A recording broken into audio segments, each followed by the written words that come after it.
I recognize that when things happen, it doesn't mean that we have to go down with them. Hmm. I can think of some people I've known in the past. These were people in AA actually who really had gotten the spiritual angle, I guess, for maybe lack of a better way of putting it. One of these two people, I remember him going to jail. His ex-wife got him thrown in jail for something he hadn't actually done.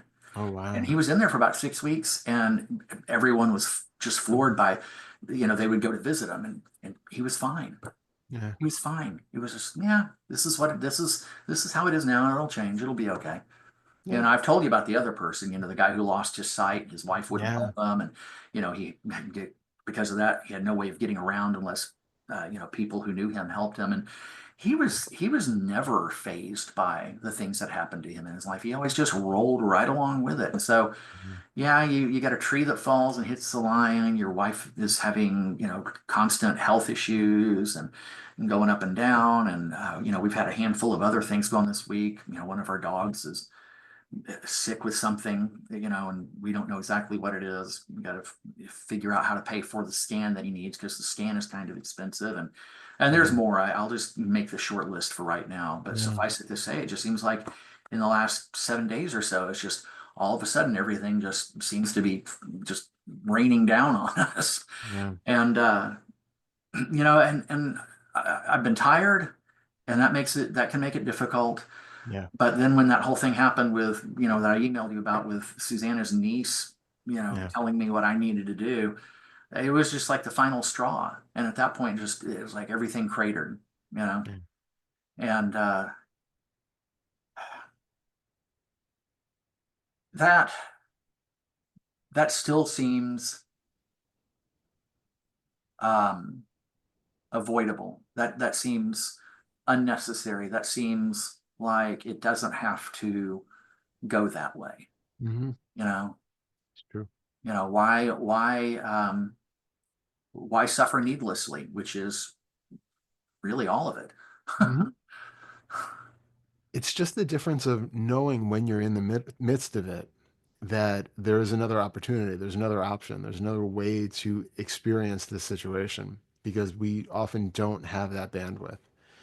In the moment when you're really locked into, oh my God, I've got the dog and I've got the wife and I've got the blah, blah, blah, and like this whole list of things, all of those seem to be compiling because it's like your mind is holding on to them all at the same time. You're not Yeah. actively engaged in them all at the same time. It would be impossible to be taking the dog to the vet at the same time that you are, home with Susanna doing something for her at the same time as you are figuring out how to earn money from something else at the same time as you are doing something with Tuesday.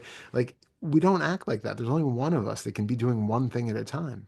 But the mind has this kind of feeling like it's juggling all of these different things at different times, even though it's actually not, right? It's only ever doing one thing at a time. But it's like there's almost like a felt weight of, yes, but I know there are other things that are also calling my attention that I have to do. And just the knowledge that there are other things to do seem to cause the same amount of stress as if we were actually doing them.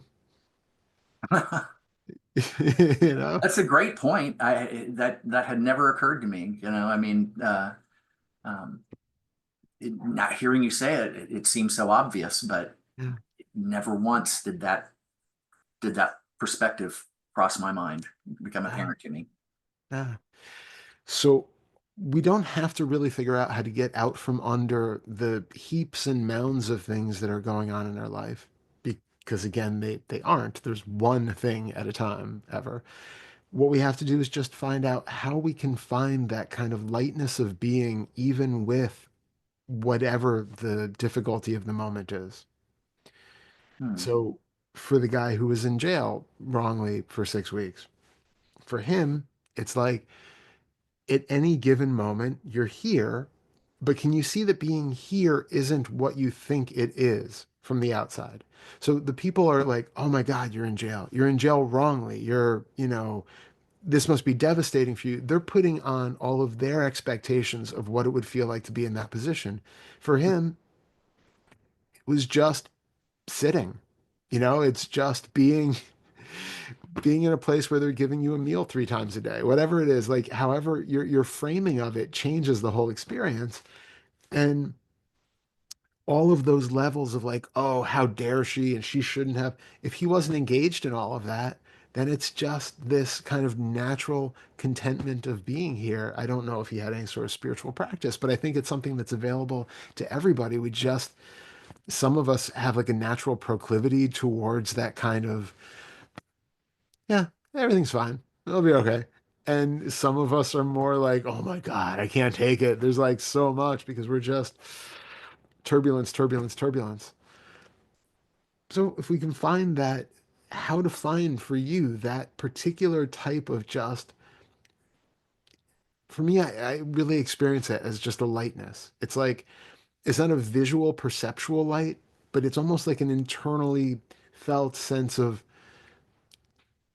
a little bit of, brightness, a little bit of expansiveness, where it's okay that things are going on. It's not that we just disconnect from the world and don't act in it, but those ideas about all of the things that eventually should be done and how bad something is and how fortunate this is but also not fortunate that is, all of that is just making stories that give weight to whatever's here. It colors whatever's here, and it keeps us out of that feeling of just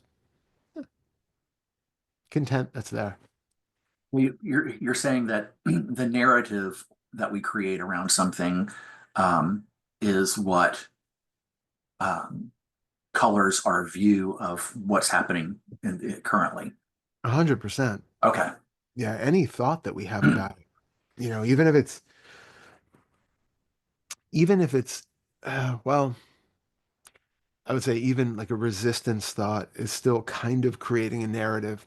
I guess it might not be. We can have resistance thoughts that aren't necessarily that it like I might have a resistance to having an itch in my leg right now, but I'm not going to probably create a whole story about where that itch came from and how it needs to go away or else and all that stuff. Unless it was like bit by a mosquito and then you could create a whole drama about these horrible mosquitoes and why we have to get rid of them and all that stuff. But like if we're not going down any of those roads, it's just a sensation, and there might be a felt resistance to it that just, I prefer not to itch. So that might be there, but for most of these sorts of things that you're talking about, it is like a mind created narrative that this thing has to be done. I'm the only one who can do it, so I'm going to have to do it. It's on my plate. I can't do more than one thing at a time. So I'm kind of multitasking in my mind, just waiting for the opportunity to do the other thing, or the financial weight of all of these different things that are kind of asking for the same pot of money at the same time. I mean, it sucks that so many of us are in that kind of a situation, but it doesn't change the situation to feel that oppression of Right. that fact that, that something is going to have to be prioritized over another in some way. Hang on a minute. I'm kind of letting that sink in. Yeah. So I'm trying to see if I can uh, repeat that back. Mm.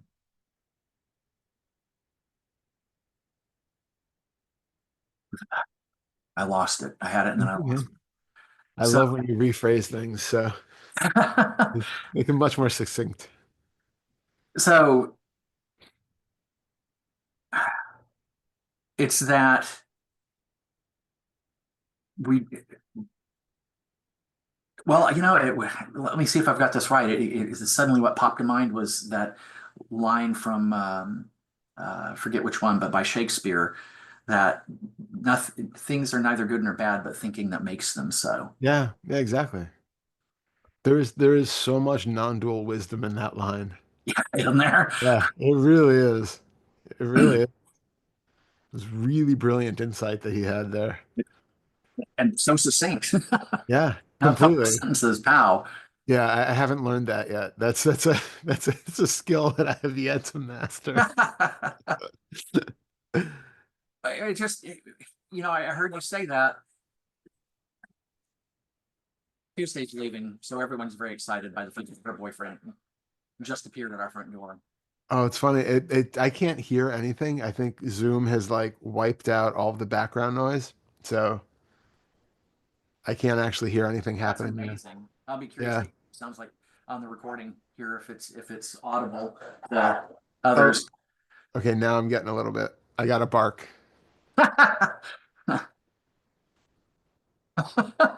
Yeah, it's funny because it's silent on my end. Man, that's amazing. Hopefully it's that way in the recording. That'd be great. Yeah, it should be. It should be.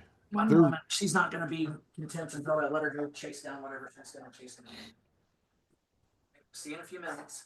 She'll be back. Um. Anyway, it was something in that. It was once again one of the like a few minutes ago that when you say it, it seems obvious, but it was getting overlooked. It required you to actually express it to me Yeah. to recognize that um, these things happen and they're not necessarily something that um, has to be a source of stress or discomfort or upset. It's just the way that we describe them to ourselves and that resistance Yeah. that turns them into that. And the Exactly. thing is I know that because we've talked about this before Yeah. many times, and with regard to certain things, more or less have gotten a pretty decent handle on it. Yeah. Of There are course. things that happen now daily Yeah. things. Yeah. Yeah. Of course. And it used to be that, at the very least, I'd be grumbling about it and feeling, maybe some mild to moderate resentment about here we go again. Yeah. And that just doesn't happen anymore. But it's Yeah. curious how it seems to be compartmentalized. Yeah. Of course. It happens over here, and then these other things are happening, and for whatever reason, it hasn't translated over. Of course. Yeah. It can be a period of integration, working stuff into our daily life in all the different ways. There's and it's because I think we tend to take some things as more real than others. Mm. So as we go through the awakening stuff, there are certain things that we're kind of told aren't real, right? Like this feeling of the self isn't real, craving and aversion, not real, space, distance, not real. So we look for those, but there are places where even though I'm kind of practicing to recognize that my thoughts aren't true, there are still some thoughts that seem truer than others. Yes. There are periods of kind of deepening where, okay, I understand that none of my thoughts are true, but those over there, they feel, I'm not quite sure I'm on board with that. Mostly, yes, in theory, correct, but those I don't know about. Can't quite let go of those yet. And the finance side of things is definitely one of those usually. Yeah. Things that deal with our what we feel like practical survival tends to be the things that we're like, okay, yes, I get theoretically that I don't need to, be really upset that my coworker called me a name at lunch, but I can see how I can let that go, or that they weren't really insulting me the way I thought they were. Okay. But when it comes to, losing your house or having, to pay a mortgage or buy food or whatever it is, those things seem very real because on one level they are, but all the stories and the assumptions, the other stuff that we put onto them are a level of distress beyond the actuality. So like Oh, I- okay. I'm thinking of like, the Tibetan monks that got, captured and horribly, horribly abused by the Chinese, right? When they went through the level of abuse that they went through is insane. But Mm. still they come out feeling compassion for the attackers, right? They don't feel victimized by it. They feel, because of all of their training and the philosophical bubble that they hold it all in, they feel bad for the bad karma that the attackers have accrued and the negative lifetimes that they're going to have to suffer in payback for having done that to them this time. So the abuse is still awful. You know, it's not that they would ever want to go through that, I'm sure, and I'm sure it was not enjoyable in any way. But Right. the framing of it completely changes how the story that we make out of it and how intense that's felt beyond the actual physicality of whatever we experience.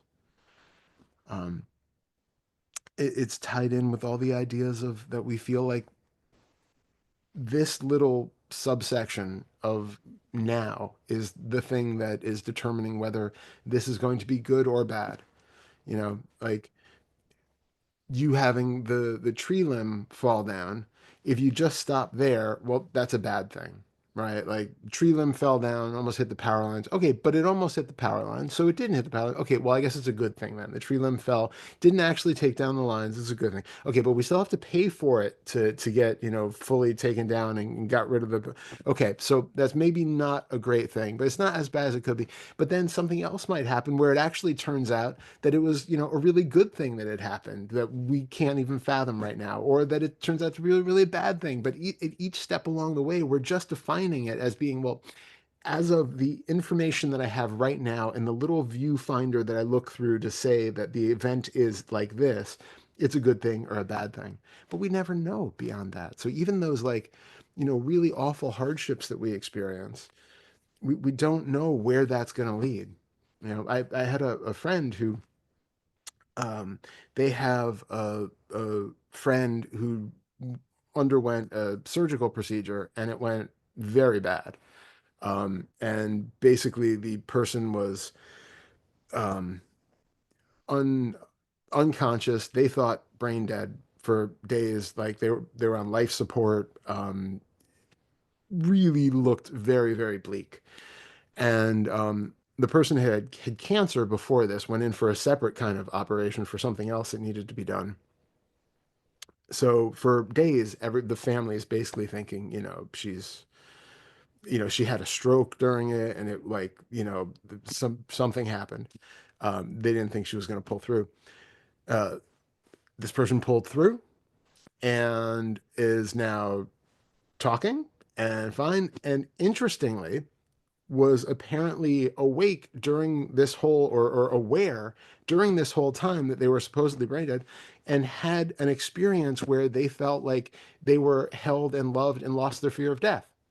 So what seems on the face of it as being a surgical procedure that went really badly and, terrified the whole family. They thought they had lost this person and all that. Now, again, it's not to, say the event isn't over, right? They're not even out of the hospital yet. But now they've lost the fear of death because they've realized they just felt like they were, being held the whole time and were aware, and a whole completely fascinating experience, right? Which, Yeah. especially because they still have cancer, you don't know how that's going to play out. But having no Right. fear of death now, that completely changes the experience of having cancer. So Right.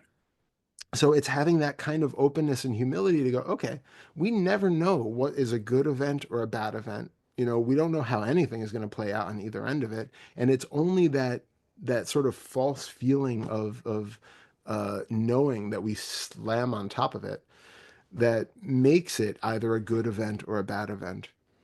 Something that I have to lament happening or something I can celebrate. Right.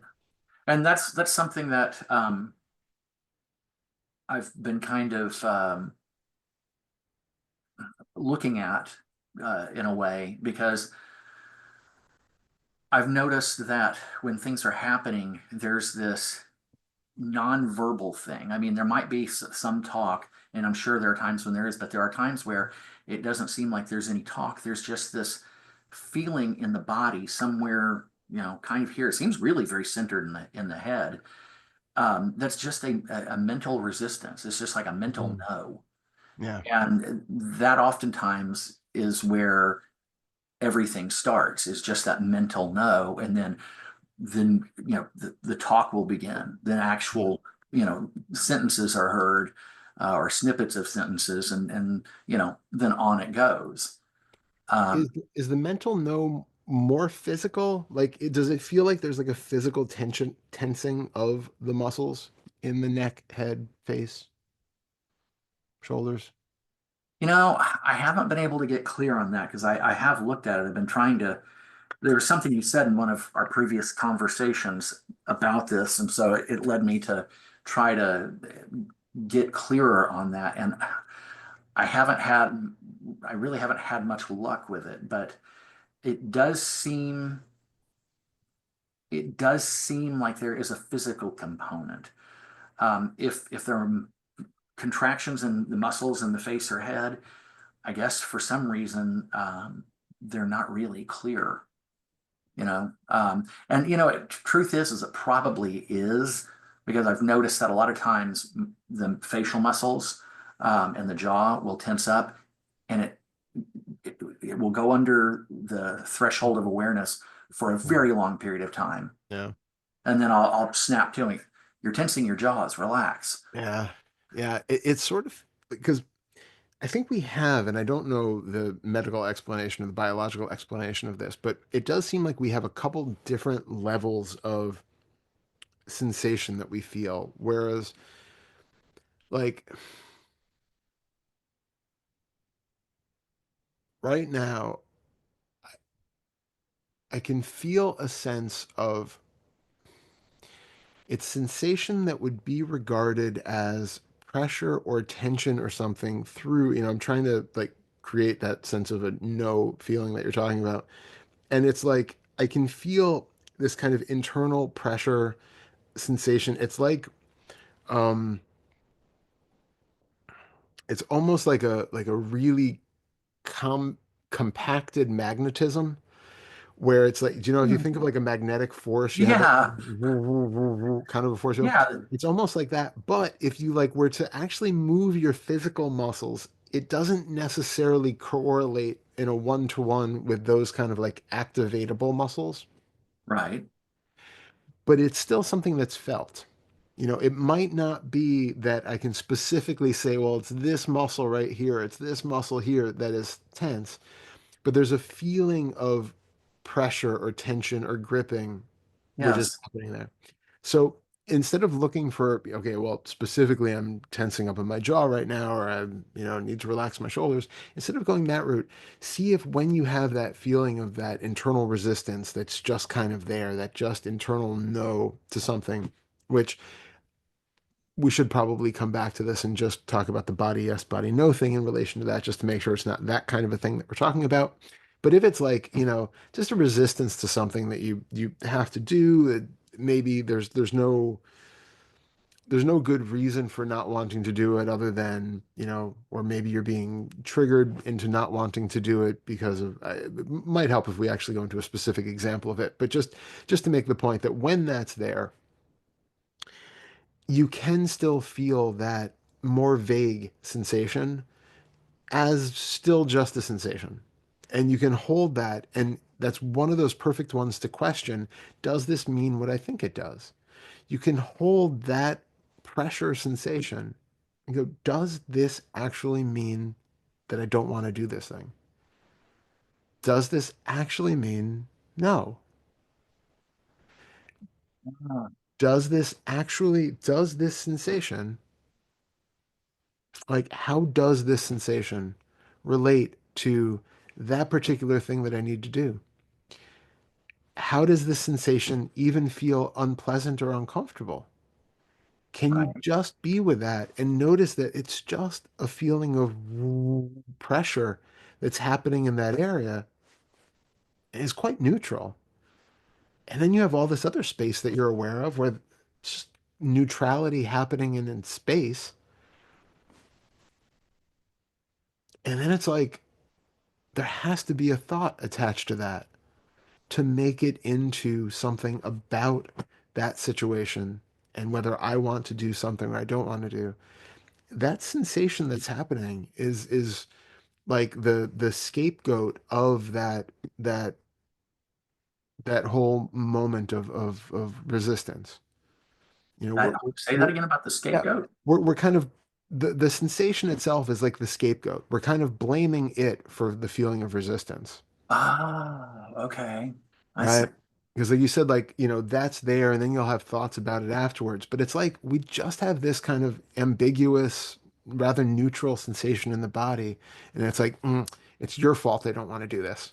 We're like kind of blaming that, like, oh, see, if you weren't here, if I didn't have that tension, I would be perfectly fine doing this thing. There's like some weird connection to that, that it's like, or even that, I wouldn't know that I didn't want to do this if you weren't there making that sensation apparent. Yeah, you're right. Right? Golly, you're right. I have always taken that for taken that as true without questioning it at all. Yeah. So So anytime any kind of sensation comes up that makes us think that we do or don't want to do something, or there's some sort of assumed action associated with it, we need to be questioning it. yeah, absolutely. Okay. Absolutely. So do you have an example of one of the things that it's like you get that kind of head-based reactive no?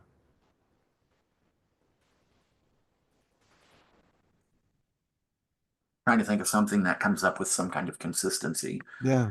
Um, Hang on, I'm sure I can think of something. Um,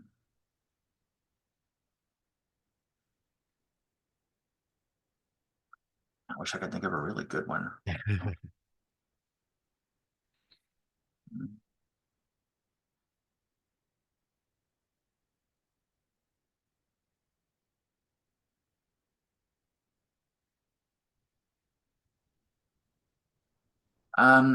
It's not the best one. I'm sure later, a few hours from now, a really good one will come to mind.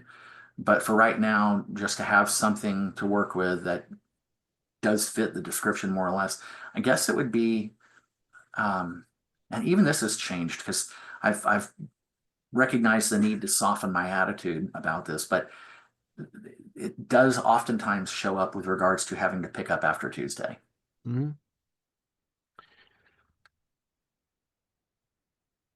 Pick up in terms of her things or or things. Yeah, who's. whether it's her stuff or messes she's made. So this is kind of an interesting one because, okay, well, first of all, why do you feel that you have to do that?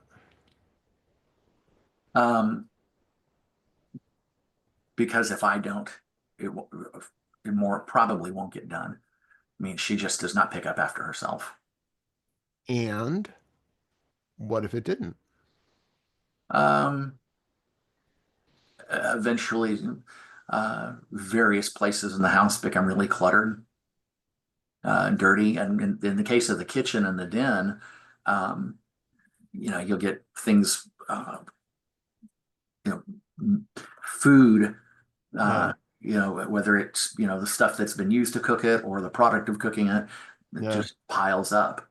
I mean, she spilled some she spilled some French fries out of a bag in the uh, garage, with the refrigerator that's out there last summer.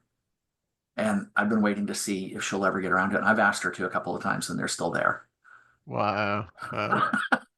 Are they still recognizable as French fries? I'm curious the level of Yeah, preservatives that surprisingly we enough, use. Yeah, which probably should make a person a little bit wary of them. But yeah, yeah, yeah. Because potatoes won't. If it's just potatoes, they probably wouldn't look like a potato at this point. exactly. Yeah, there's something else making those fries. It'll still look like fries. Yeah.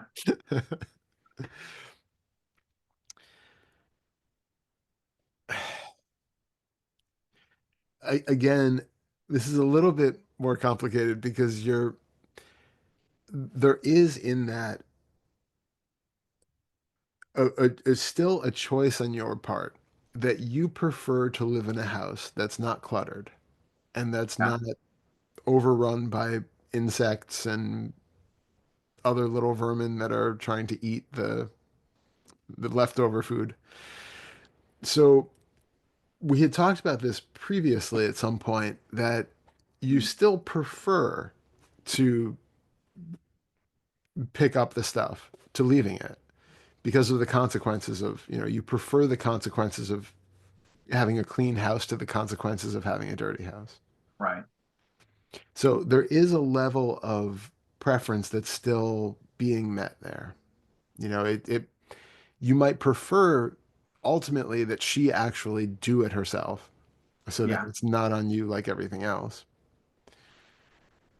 But if for whatever reason that's not an option, you are still exercising your, you know, best preferable uh,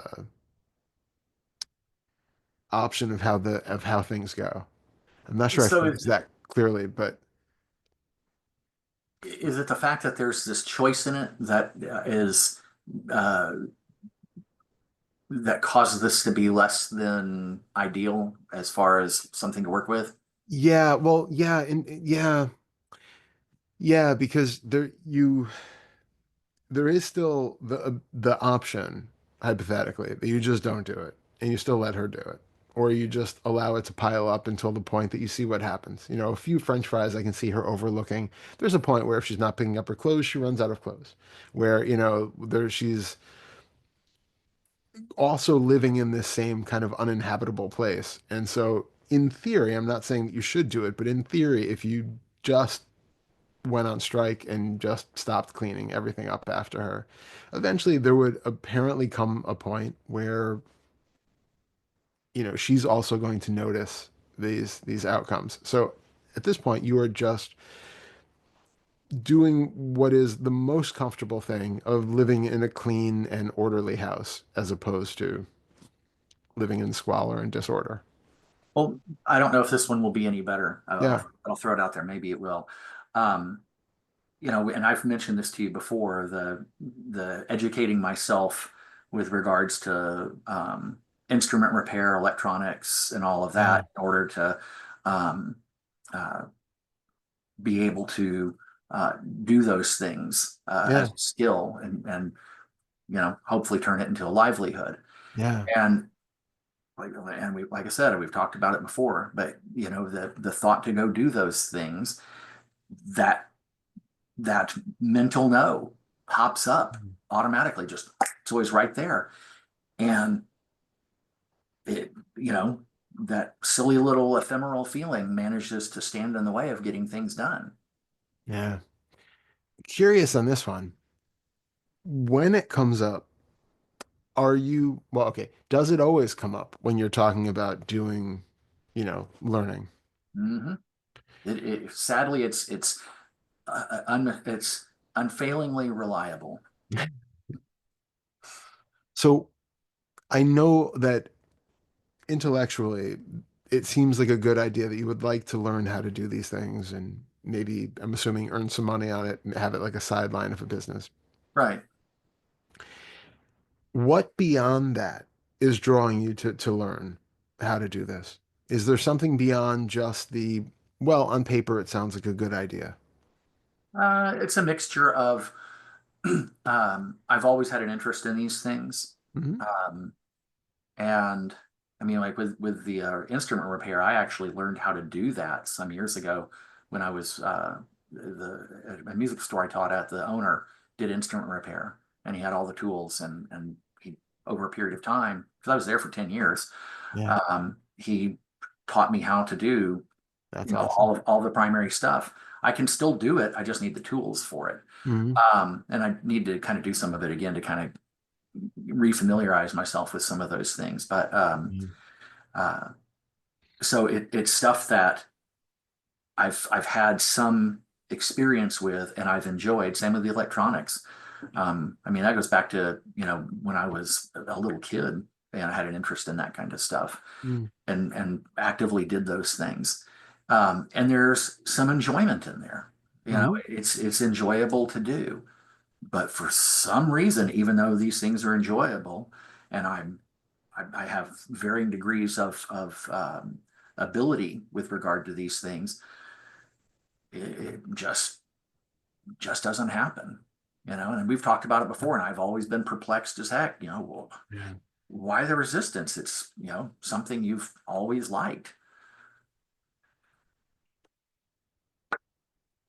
If you could, as soon as we wrap this up, Mhm.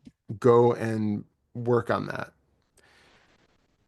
Feel into what would be the first thing that pops up at the idea. As soon as we finish this conversation, you're going to go read up, practice, do whatever it is that you would do for that. Okay. What happens? You said what happens? Yeah, so put yourself in that perspective, kind of be like, gear yourself up that you're going to do that, and then let me know what happens physically, mentally. So imagine it now and tell you, or Yeah, let you know yeah. later. No, Okay. no, no. Try it now. Okay. All right.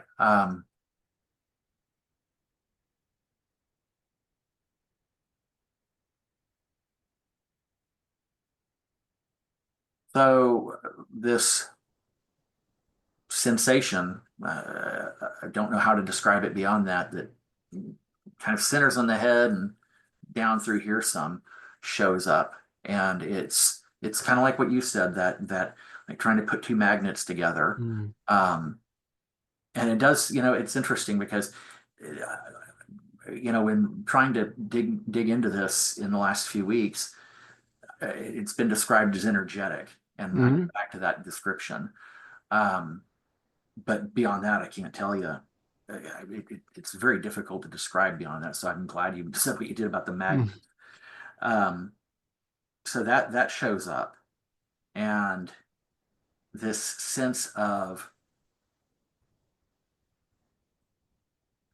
well, this means I have to do something, which mm, for a while now, which is very much not the Darrell that most people know. Um, um, for a while now, the inclination has been towards not doing anything. mm, Given my druthers, when I have an opportunity to just have some time to myself, instead of doing something like that, I'll just come here, sit in the chair, put on an interview or a podcast, and grab a guitar and sit there and you know work on something while listening to something on the computer. yeah. And that's where it defaults to with an unerring consistency. Well, this is what I'm wondering because it is possible. I mean, you do have a lot going on right now. There's a lot on your plate, and this is one more thing that is taking up copious amount of brain energy. Learning something really takes a lot of bandwidth because you really have to be able to focus on what you're doing and acclimate to it and integrate it and practice it. And it's kind of exhausting. It's a great thing to be able to do, but it does take a lot of mental uh, energy. And Yeah. if you're already running low on that, if you're already feeling overwhelmed by all the things that you have going on, I can fully understand why that would be, oh God, not one more thing. One more thing I have to do. No, no, no. If I have free time, I'm just gonna zone out, kind of passively take things in, if anything, noodle around, relax the nervous system, and not engage in that way. So I actually completely understand Hmm. the sense of that. Yeah. It's interesting because that had crossed my mind, although it never was thought out so thoroughly. Just sort of a kind of a general, Yeah. these very brief general descriptions to the self about that. And and it's been difficult to accept that answer because now some of it I understand can be a little Mm, more, like you said, it demands more mental energy, especially with some of the equations and things that are involved in yeah. even just simple electronics. Yeah. But at this, the flip side of that, there have been times in the last few months, maybe even the last 9 months, where there's nothing going on, at least not at the moment. I know that there are going to be interruptions, but it looks like I've got some time, and I'll just grab one of the instruments here and you know pull it apart, rewire everything, upgrade some parts, and then put everything back together. That's awesome. And and it's well, how is it that the resistance to that was not there? Yeah. Well, ask another question on that. So when you're doing that, it's a spontaneous thing, right? You suddenly have this urge to just pull apart an instrument, Yeah, rewire it, redo it, and you do it. yeah. There is a forced element about the idea that I should be learning how to do this stuff. I should be Uh, practicing. It's not coming just spontaneously. It's right. the second mental layer of, well, I should do that. But the other thing is that what I wonder is just like when you picked up, an instrument and you just rework it for fun, there's nothing on the other side of that, right? Like you're not doing that for a purpose beyond the Oh, fun of doing that. You are, however, doing this for a purpose that if you succeed in learning how to do this stuff, if you get better at electronics and fixing the gear, eventually that will be one more obligation if you actually start putting it into use and start making it into a job. Now, what is fun as an occasional pastime becomes a new point of obligation. yeah. I had never considered that before. Wow, that's a great point. So, Hmm. are is that sort of tacitly implied when you think about sitting down to learn how to do this stuff? That you might actually learn how to do it, and then you're going to feel compelled to putting that into some sort of a business plan. Right. Yeah. Yeah. I think you're spot on. Hmm. Okay. So it's not, you know, it might be that your brain is just tired and doesn't want to take things in, or it might be one of those, but if I do this, then it's going to be so much more work that I don't want to do, which circles us back to where we started with you're only ever doing one thing at a time, but it feels like you're doing all these other things. So Right. sitting down to learn an equation about electronics is just one thing, and you might have the mental bandwidth for that. But the idea that then I'm going to have to start reaching out to people. Then I'm going to have to do whatever it takes to, get clients. And then I'm going to have to Right. working on this, that on top of everything else that you're still assuming is going to be the same way that it is now. Who knows? Right? That's just one more thing dumped on the pile. Yeah, you're right. Completely overlooked that, or mostly overlooked it. I think Yeah. some of those Yeah. thoughts would sometimes pop up, but Sure. again, it never got thought. It never got thought through that thoroughly. Yeah. Um, hmm. Well, and actually, the way you presented it as one or the other, and I actually think it's some mixture of the two. Yeah.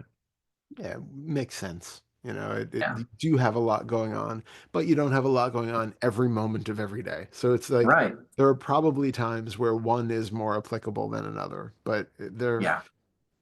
but if it's like every time you think about doing that stuff, it just, no, no. It's because there's something more attached to it than just simply sitting down and reading a book or tinkering or whatever it is that you do to practice. Yeah. Because that's the other thing too. Like learning how to do this stuff isn't just one thing, right? Like you're not just reading textbooks on it. Right. So one day you might be playing with a breadboard, another day you might be taking something apart and rewiring it. Another day you might be reading. So in that, if like none of those things that are in any way associated with this potential future business of learning how to do this stuff seem interesting, then it's probably something that has nothing to do with the actuality of doing those individual things. Do you know what I'm saying? Like, Say that again, because yeah, I so, want so to make sure I'm following you yeah, completely. so like you said you have always enjoyed, learning how to do this stuff and Mhm. fixing things and all of that. So there are multiple different components to learning how to do this stuff. Right. Some of it's just reading, some of it's like actually tinkering on breadboards and wiring stuff together, some of it is like taking apart instruments.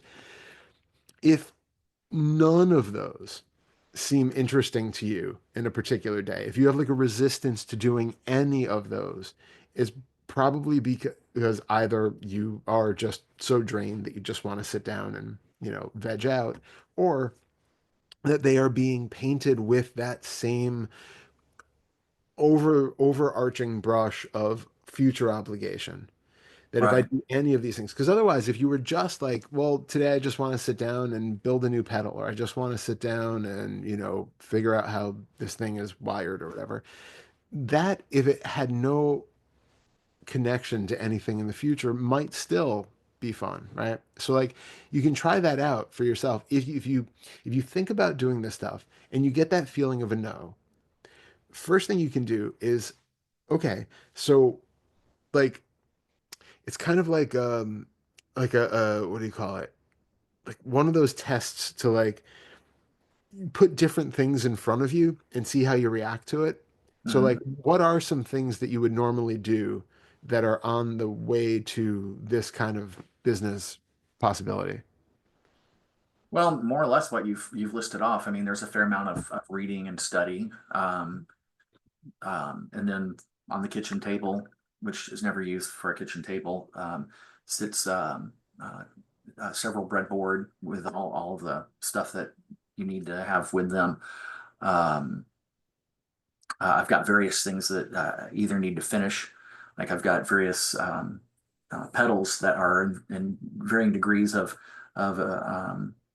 states of being finished, Nice.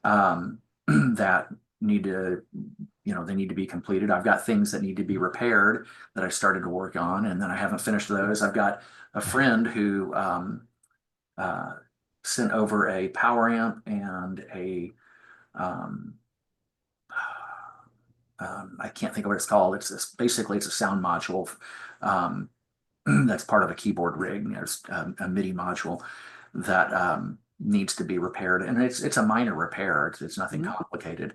And so any of those things would be something that normally in the past would be um, uh, wouldn't be a big deal to do them. In fact, Yeah. case in point was I bought some circuit boards from a place for uh, there are three different variations on a classic fuzz face, and that's a really simple circuit. And I bought those circuits, or the boards. This is great. This is fantastic. I really look forward to getting those working. And I think those boards have been in the envelope in the closet over here for it's somewhere in the neighborhood of a year now. Mm. And that I was really looking forward to those at the time. I was like, wow, these Yeah, are great. totally. This is such a cool idea. I got to Yeah, do it is. this. You Yeah. know. So what I would recommend then is when you have some time Hmm. and you float out the idea that I should be doing one of these things, Hmm. instead of actually I'm backing up one little bit. If the idea comes about, well, okay, let me ask this as a question. Okay. Do you find that it's more that you have like an idea of I should be doing something related to this, like I should be, or is it a specific like, oh, that MIDI module needs to be repaired, oh, those fuzz faces haven't been built? How does it really show up for you? It can be either of those. Both of those pop up, and sometimes it can be a mixture. Where it's there's this one thing I need to do. Like I told Nicole that I would take care of these. Of course, won't get into all the details. One of them is because it required tracking down parts and Mm, then getting a complete schematic, which remains to be seen. Um, but those should have been turned around a long time ago. So yeah, sometimes it's just thinking about it overall. And then sometimes it's, I really need to just go sit down at the kitchen table and, pick I've got a couple of different books with circuits you can build and just, you know, put together a circuit, see what it does. Yeah. yeah. And, but up comes the no. So see when that comes up, especially if you have one of the more overarching ones, that this is Okay. pulling in immediately any thoughts about, future business, future obligation, all that. Also notice when you have the new thoughts come up, like when you were talking about before that you would like spontaneously just take apart an instrument, put it back together, rewire it, all that. I'm assuming there wasn't a feeling of obligation involved with that. I don't think so. But it sounds like there is when you have, the MIDI module for a friend that needs to be repaired, things like that. It's like, I should be doing that. Yeah, Not, I want to be doing it. I should be doing it. And it's yeah, really important to notice that difference between having that authentic urge to just spontaneously go and do the thing versus having the mind tell you, yes, but you should be doing this. Things would be better for Darrell if you were doing this. This is something that somebody is waiting for, or you're obligated to do it, or right. that's a different thing. You already have a life filled with obligation. Mhm. One more of those things on top of it is just one more of those things. It's no longer in the realm of kind of fun and enjoyment. It's just shit, that's one more thing I have to do. Yeah, you're right. You're right. And again, it never, when thinking about these things, it's always very vague, just kind of a nebulous, non-specific outline without really putting all of this together in very clear, um, uh, the word just escaped me, but in ways that are really specific. Yeah, It's like you've been doing now, yeah, so there was the awareness of it in a vague sort of way, and now I'm hearing you describe it in a very specific way, and it all makes sense. amazing. So one thing I would recommend is if you know you have free time and free mental bandwidth to actually do this, you have some energy, take each one of those individually and maybe not literally, but at least mentally put it in front of you and feel your body and feel the response to it. Okay. So bring up the idea or the physicality of the MIDI interface that needs to be fixed. What do you feel in the body in response to that? Is it an openness and an excitement to actually want to do it? Is it a feeling of contraction and heaviness and obligation and duty and what do you actually feel when you bring that up?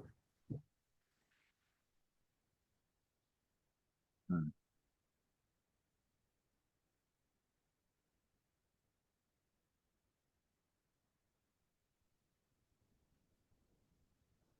Here's something I have to do. Hmm. And how Yeah. does that feel in the body? Here's something I have to do.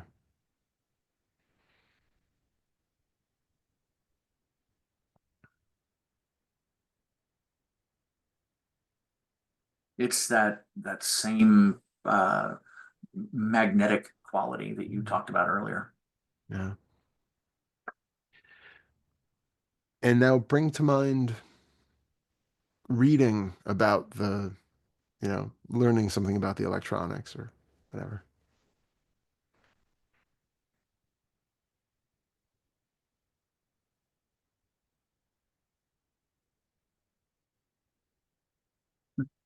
Kind of shows up as this idea or this thought of, I just really just want to take it easy and goof off.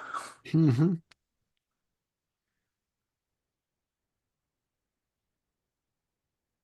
And how does that feeling show up in the body? That I just want to take it easy and goof off. Once again, with the magnetic feeling, Interesting. Interesting. it's pretty consistent. Yeah. But it's interesting that it has a lot of different, like the sensation is the same, but the interpretation is different, right? It meant Huh. it's one more thing, and it meant I would just like to goof off and take it easy. Right? Where do those associations come from if it's the same sensation? Where do those associations come from if it's just a sensation? Does the sensation itself actually mean those things? No, that's just how it's being interpreted. Mhm. So notice that interpretation. And it's not to say that we need to devalue necessarily that interpretation because there might be some truth to it. It Okay. depends on the situation. But that sensation doesn't make it true whatever, let me Hmm. rephrase that. The sensation doesn't make whatever thought that accompanies it true. Oh, I gotta hang on a second. Yeah, I still feel like that came out grammatically odd. No, it made perfect sense. Okay. It's there's something about it that just requires um, just need a second with that. Say, can you repeat that exactly the way Yeah. you said it? Let me see if I can. Yeah. So the sensation does not make the thought that accompanies it true.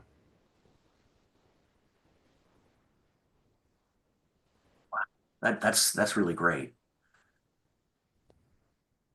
You know, that's an idea that we've talked about in a number of different ways Yeah. over a while now, and it's not new information, but the way that you phrased it manages to put a very specific sort of lens to it. Yeah. Yeah. It comes across almost as if it were a new idea. Yeah. Gives Yeah, it completely. gives it a fresh perspective, and so it's taken in almost like it's new information, Yeah, completely. and it's understood more clearly. Amazing. Amazing. So that's really what we're pointing to with all these things is that a sensation might be there, but it doesn't actually make the thought that comes with it true. And it doesn't change, it doesn't make that thought, the thought doesn't mean something important just because it has this sensation that's happening at the same time, Right. not necessarily even correlated. The sensation doesn't give thought validity. Exactly. Um, Now, okay, so that's true. That's something that we need to understand. You Yeah. know, uh, working our way down this path, as it were. Um, but in a way, it's sort of easier said than done because it's just like another thing that I've been spending some time looking at is um, it's almost the same thing. It's just, I think, maybe another aspect of the same thing. How we can know that thoughts are not inherently true, and we can even experience some as just the ephemeral sort of phantom that they are. And Yeah. thought rises up and go, that doesn't mean anything. Yeah. Then, and this goes back to what you're saying earlier, another thought will show up and it grabs you by the throat and like, this is true. And you can't see past that. Yeah. You can't Yeah. see past it. It's like, yeah, this is true. But intellectually, you know that it's not, but it has this sort of unshakable veracity that it's like, how do I get out from under this? How do I get it so that I understand the um, the emptiness of these thoughts the way I understand the emptiness of those thoughts? Yeah. And I haven't come up with an answer yet. I understand that. For me, the key is still the same thing that we just did. It just might not be quite as obvious at first when you're doing it with those really, really, really, um, you know, absolutely valid feeling beliefs. They will always have a physical component to them. The more sticky they are, the more believable they are, most likely the more intense the physical component is. Okay. You will really feel something emotional connected to it. Like if you give me a suggestion, do you have a particular pet belief that is like, or pet thought that's like, oh, but this one is absolutely true, cannot shake that. That whole thing that happened with Susanna's niece a few days ago. Yeah, okay. Oh, Very good. I mean, I mean, it's astonishing at how that is taken so deeply. Yeah. Yeah. Because again, it's not about the current thoughts that are about it. It's not even about the current situation. It's that it's tapping into something which is, much older, much more primal, much deeper, and just understood in that way. Very, very ingrained. Yeah, very ingrained. So what we still need to do though is that even though the roots of it may have been ingrained and started many, many, many years ago, it's happening right now. The actual experience of that reactivity and of that emotion is happening right now. Right. So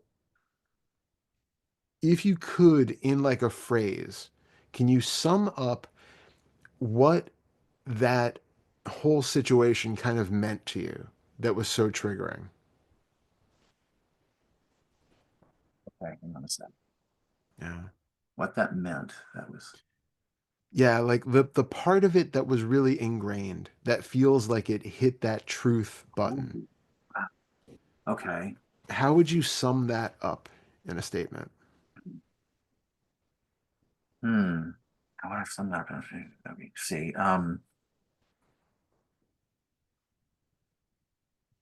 Okay, I got to make sure I didn't forget how what you were asking. It's what is it that makes this true or believable? Is that what we're aiming Well, for? well, we don't want to go there yet. First, Okay. I actually want you to have so we have like a clear version of what we're talking about. So it's like Okay. I am always, or I have always been, or I am blank in regards to like that particular situation. So what is the belief that you have always bought into? Okay. So what's the belief that's been bought into? Yeah. Um,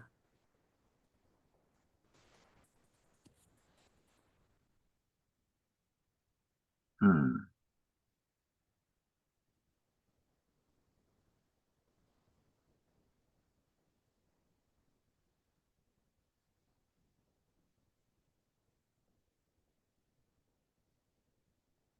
Um,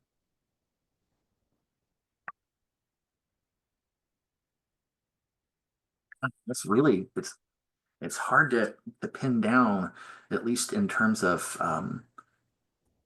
trying to uh, put it in words briefly, but I can get it. Mhm. Um,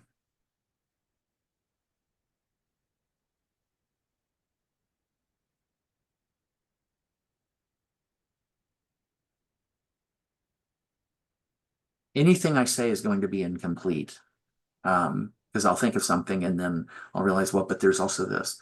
So Sure. I'm just going to have to say it with Yeah. the understanding that uh, it's probably less than adequate. It's okay. Um, and that really to to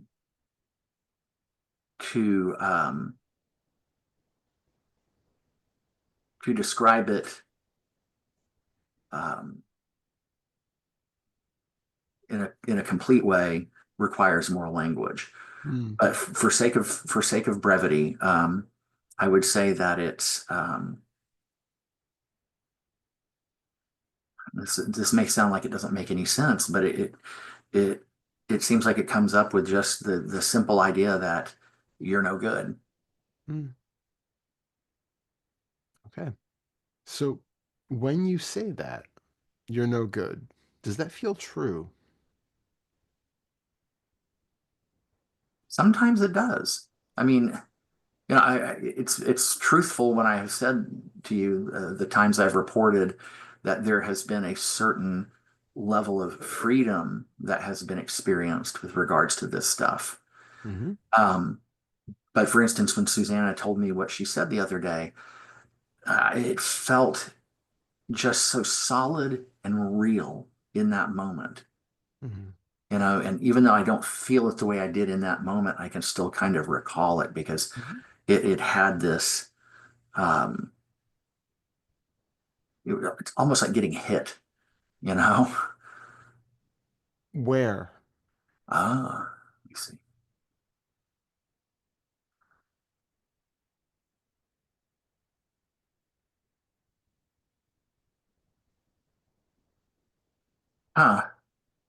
Guess right in here, Mm.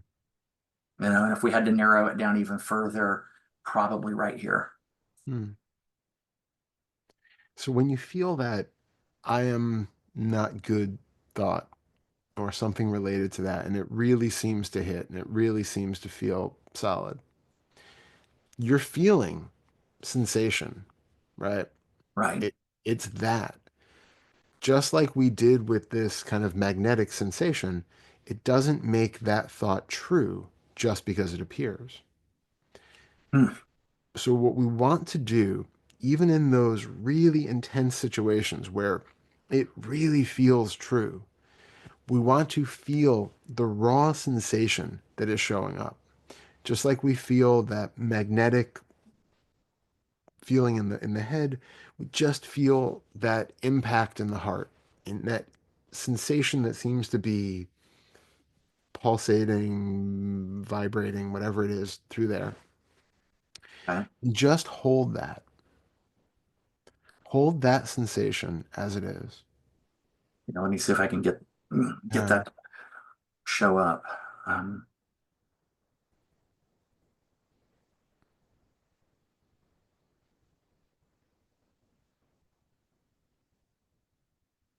okay, but it's not as intense as it has been, but it'll have to do. it's good. So we can do a couple different things depending on the situation. We can either just feel it, hold the space around it, and recognize that this is just a sensation that's happening in the body independent of that particular thought. They might seem to come together, but right now that thought, I am bad, isn't there, but the sensation is still here. Uh, yeah. Yeah. There is a distinction. And that thought, I am bad, can also be here without this sensation being attached. And then it's just a whisper of words floating through space. I'm bad. And it's gone. This sensation is what makes that feel true. But this sensation is just sensation. It's something you can fully hold on to and experience that doesn't have that same kind of impact by itself, does it? Say that again? Does this sensation that you're feeling right now have that same kind of impact by itself when it doesn't have a thought about your being bad attached to it? No, I don't think it does. It No. doesn't seem that way. So we can kind of in a triage kind of way immediately just go, oh, okay, hold on a second. Feel what I'm feeling. Realize that there was a thought that came in with it. This sensation seemed to make that thought feel true. I can question whether that thought is even true, but even not going down that road, we can just simply sit with the sensation and just allow it to be there in this kind of open space that holds it and recognize that that thought just dissolved already. That thought is absolutely meaningless. This sensation is what I've been afraid of this whole time, not the thought. The thought's just words. But the apprehension around the sensation, um, does it does the fear of that sensation come from the fact that not just feeling it, but that it gives the thought apparent validity? Yeah, yeah, it's because for one thing, most of us aren't even aware that we're feeling that physical component with a thought. It just seems like that thought is really real and that thought is very hurtful. And I don't know why. But that thought, I just can't get out from under. It's very sticky. Well, it's because you're feeling it in the body and you're not really aware of what you're actually feeling. It's like I always relate it to like the monsters in movies that are the scariest are the ones that you never see. Yeah. When you actually see them, it's like, okay, well, that's just kind of funny, but the idea of that monster that's always lurking behind you, or that's, always, that is so much scarier. And it's much more impactful to have like that thought. I don't know why it's as, terrifying and overwhelming as it is. It's because you're feeling it. Come down to it and actually see the monster. You feel it exactly as it is. And all of a sudden it's like, oh, those are just, wires and PVC pipes. And, it's like, it's not at all the thing that I thought it was. Like, it's just a, rubber mask. The sensation that we have in the body is just a rubber mask that's parading as this really terrifying nightmare creature. Oh, go ahead. So, well, so in one part, that's taking away the validity of the thought. It's letting us actually see, the monster in broad daylight, and then all of a sudden, it's just silliness. So that's one thing. Um, Another is that as we're uh, getting in contact with it, We are questioning whether the belief even has the validity at all, right? Because the we're feeling that our trepidation about the belief was because there was a felt sense that we didn't even know was there. But we might still believe that that's true regardless. So, like, okay, so I understand that I've been shying away from feeling this thing because, like, I haven't even entertained the thought that I'm a bad person because every time I do, I feel just awful. So, you, for one thing, really don't delve into the possibility of that being true or not because you're afraid of feeling anything that comes with it. So now we're just going in full, you know, storming into the situation to just feel what's there. Let bring it on. Now I'm feeling it. Oh, actually, it's not that bad. It's not that big of a deal. We felt like we had trepidation towards it because we never really gave it our full attention. It was always kept in the periphery. It was that scary room in the house that we don't open the door to because we don't, it's just something unsettling in there. So we don't really want to like face it. So we're opening the door, we're turning on the light and we're facing it. And it turns out there was really nothing there that was that bad. But there still might be an underlying belief that, yeah, but I still think I'm a bad person. Okay, but now we can address that directly and see where the validity in that comes from because now that thought has lost its charge. It's lost its scariness because we've taken away the physical component that has made it the scary thing that it was. Now we Right. can just go, all right, but why is it that you think you're a bad person? Do we have any actual proof for that at all? What judgment scale are we using to determine who's a good person and a bad person?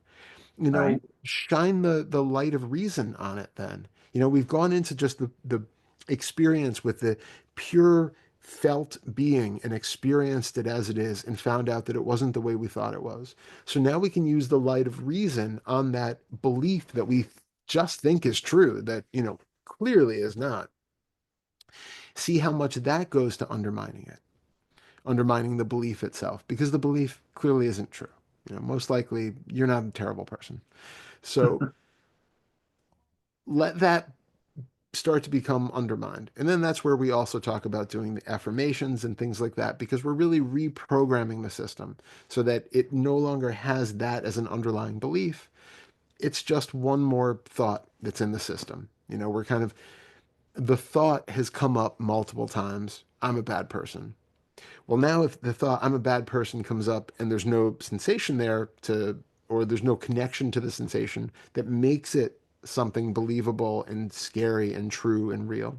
Now it's just a thought. So we might as well do something better with the thought, right? We might as well put in, I love myself. I'm great. I'm wonderful. Reprogram it so that you get these more nourishing, less negative thoughts because why not? They don't mean anything anyway. But they can lead to these more biologically conducive states of being. Because we do know, like, negative thoughts tend to create certain states in the body, whereas positive thoughts tend to create other states in the body. So Right. there is like a basic biological utility to having more positive thoughts than we do negative thoughts. But, you know, so reprogram the system. There's nothing personal there. It's like computer programming. You just change the code, you put in the new, I'm lovable, I'm wonderful code, and then also. But um, there was one other part of that that I wanted to say was that oh no, I think it's gone again. Hold on. There were too many stacked up on top of each other. um, well, I had also, yeah, there was something else too, but I was also going to say too, the the one tack, like I had said, for triaging, we can like do exactly what we said. But also if you have more time, you can do the thing we're having people do this at the last workshop, and I mentioned this to you in an email, Mhm. where you bring up the idea, I'm, bad person, whatever, and you feel the sensation that's there. Now you leave off that idea and you just were working with the sensation. So it's just Ah, that okay. feeling of impact in the chest, right? Right. You could do this also if you don't. I had you kind of phrase that so we had something to work with. But even if Mhm. you brought up like the situation, recently that triggered this whole impact to begin with, you bring that up, you feel the impact, and then you can just feeling it say, when I feel this sensation in my chest, the emotion I feel is, and then just remain open to whatever it is that comes up that gives you it's like you're not chasing that with your intellect to say, well, I think this kind of feels like anger, or it kind of feels like sadness. Like, it will spontaneously arise. The word for it will just kind of spontaneously arise, and then you do it again, and then you do it again, and see where that leads you. And having the uh, having this felt and seen is remarkably powerful, because so much of why we experience things the way we do is that we aren't fully able to feel and admit to what we are feeling or give voice to what's there. It could be decades that we have ignored the body because it's uncomfortable. And we've ignored the emotions that are nested in the body because they were uncomfortable. I didn't want to acknowledge that they were there. Or even we never even thought to look there. True, that too. And there's a surprising um, freedom that comes from just acknowledging that these things exist, that they're there. You give them a voice, you let it be seen, and you thank them after every time that you see one of these things. Thank you. And then you ask it again. Thank you. And it can unwind a lot of years of pent up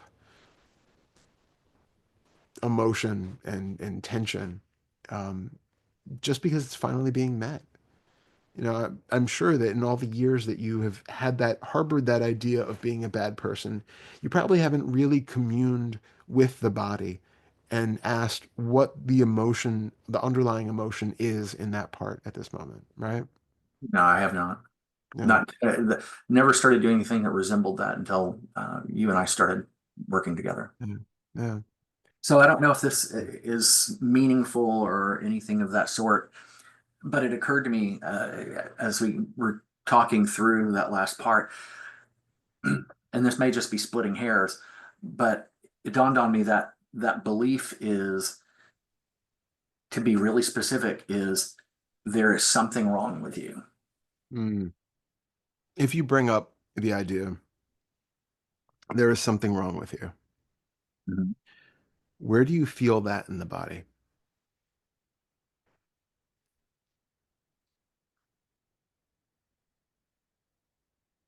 Hmm.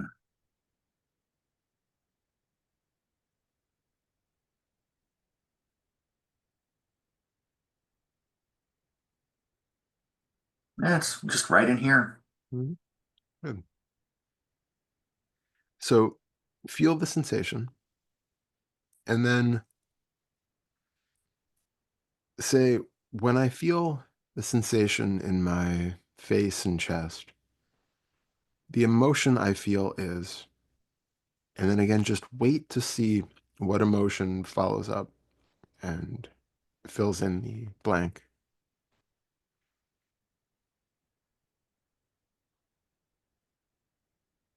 Repeat the question again. When I feel the sensation in my face and chest, the emotion I feel is, So when I feel the sensation on my face and chest, the emotion that I feel is,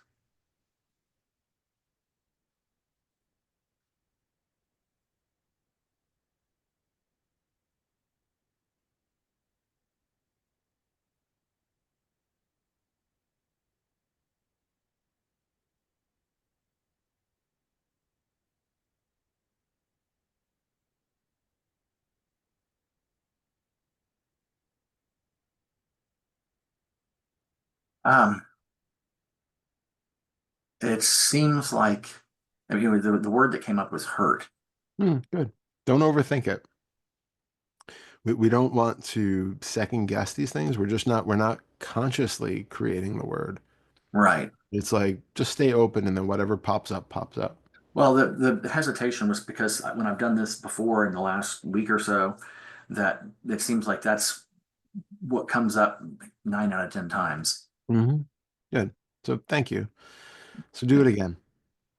Feel the sensation. When I feel the sensation in my face and chest, the emotion I feel is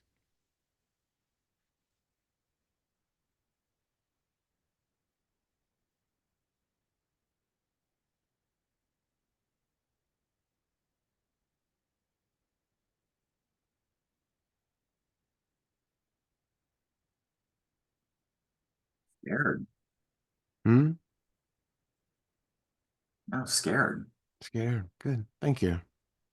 When you feel the sensation in your emotion, sorry, when you feel the sensation in your face and chest, which emotion do you feel?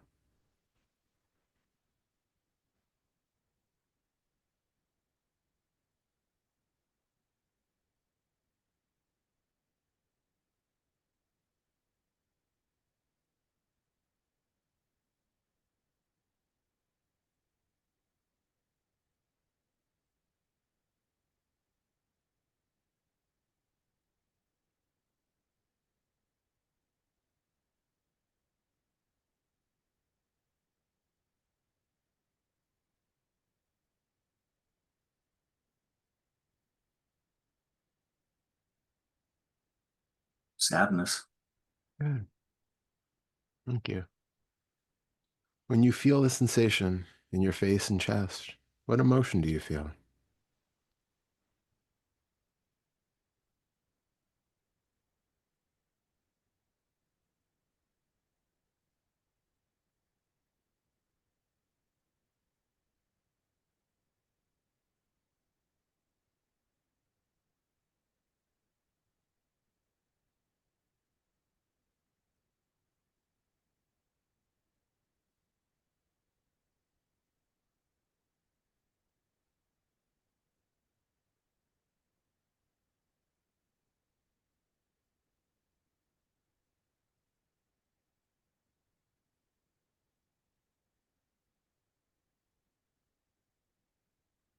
Confused.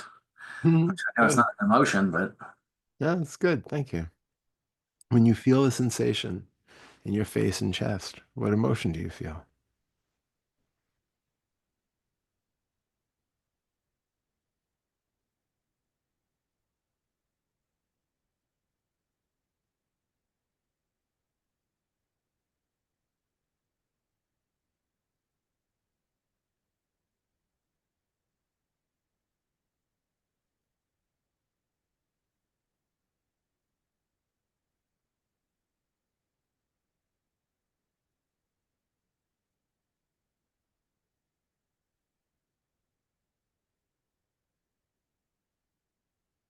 betrayed.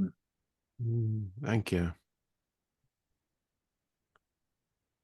When you feel the sensation in your face and chest, what emotion do you feel?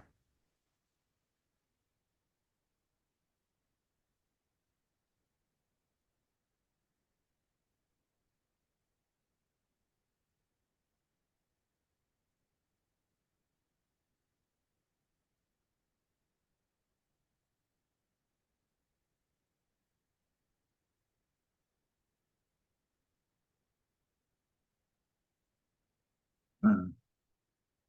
Uh, It seems like it's getting harder to pinpoint for some reason. mhm. It's okay.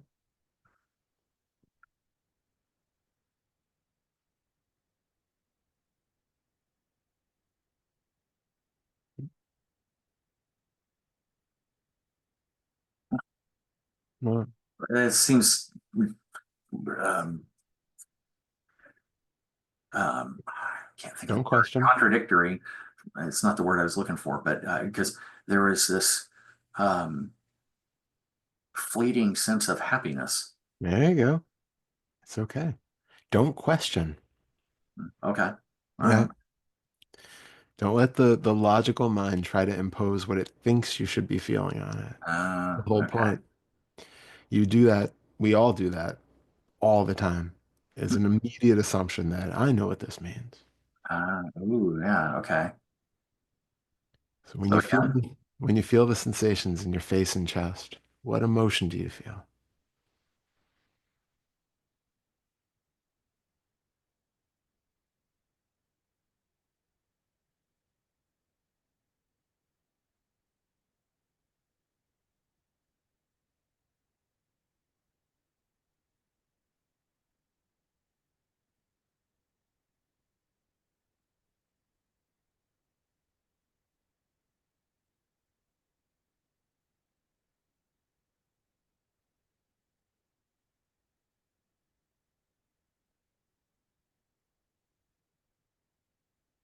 kind of an empty feeling. Thank you. When you feel the sensation in your face and chest, what emotion do you feel?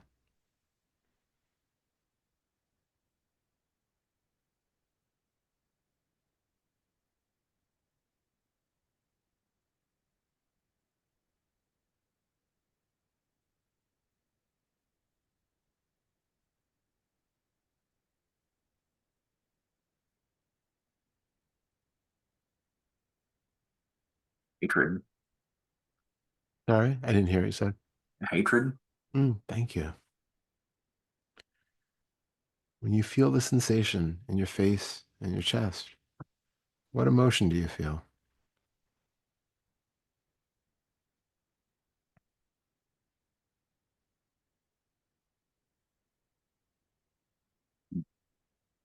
What? What that was. Don't know that I have a word to identify it. Um, Let me see if I can zero in on it. Um,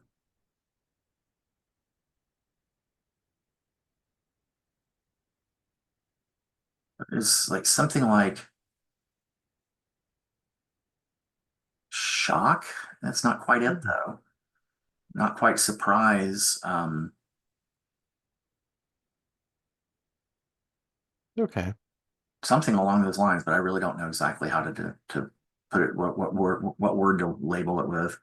it's okay. The important thing is it's more important that you feel and experience Mm, and acknowledge than it is to be able to accurately label. okay. All right. When you feel the sensations in your face and chest, what emotion do you feel?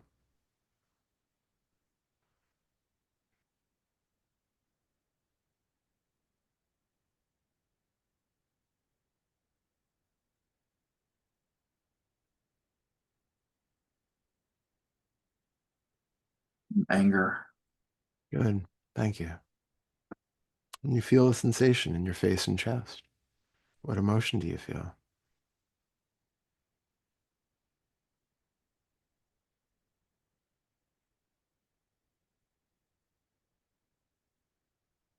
Belittled.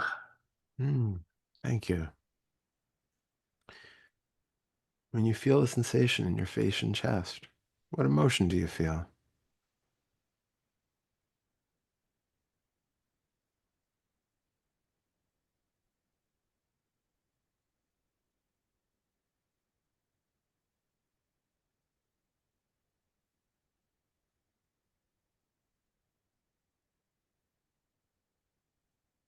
Mm.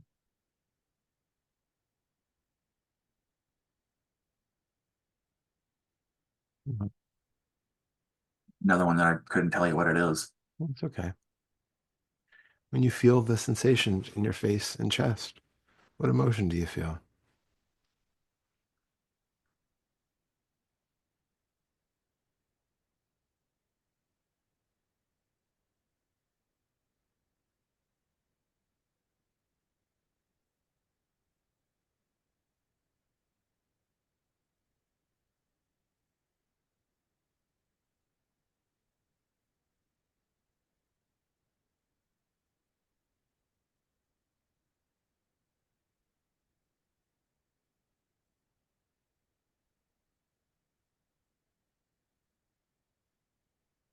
Resentment.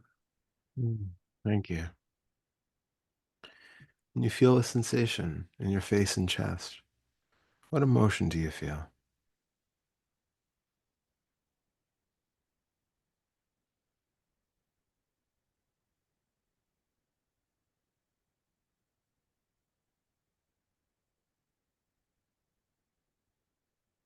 Relief. Good. Thank you. When you feel a sensation in your face and chest, what emotion do you feel?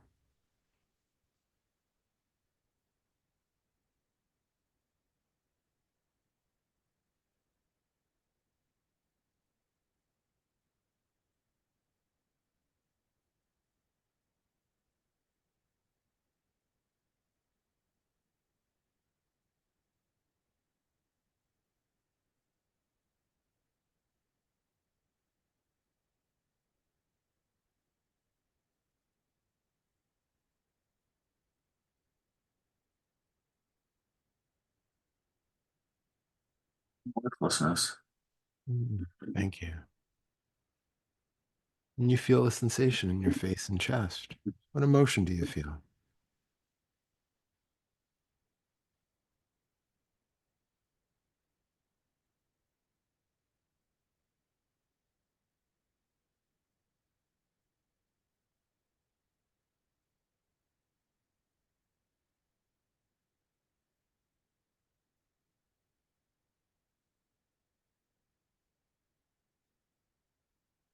Shame.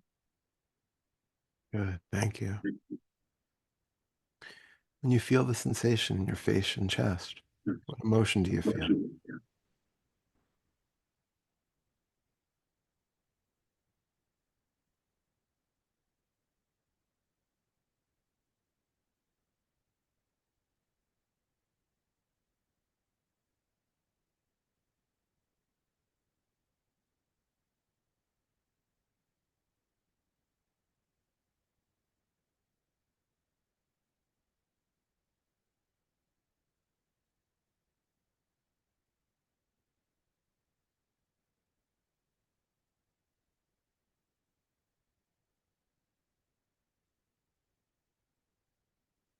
Oh, scared the daylights out of me. Dog? Oh, So the good thing is that you can do this anytime, right? It's always right. available. And what you might find is that you go through periods of, so you go through periods of, the kind of darker, heavier emotions. And then you get these periods of resolution where you start to feel happy or relief. And then if you keep probing, you get to new things that start popping up. And you can kind of keep doing the cycle until it sort of feels like it's, has some sort of resolution, at least for now. Okay. Well, that And we answered can, that question yeah, because I was wondering, well, where do you decide to draw the line or end a session? yeah, yeah. It's really up to you. It's that internal feeling of, okay, now it's ended. Okay. Um, All right. or a dog just jumps in and decides for you, one or the other, Right. which Yeah. is always, I was gonna say that's a common occurrence. yeah, yeah, that's always possible. Ah, But you can do that both with like the emotional sensations and also with physical pain, physical sensations that might be more psychosomatic in nature. Things that are less, I just broke my foot kind of pain and more like, chronic ache in something or, um, huh.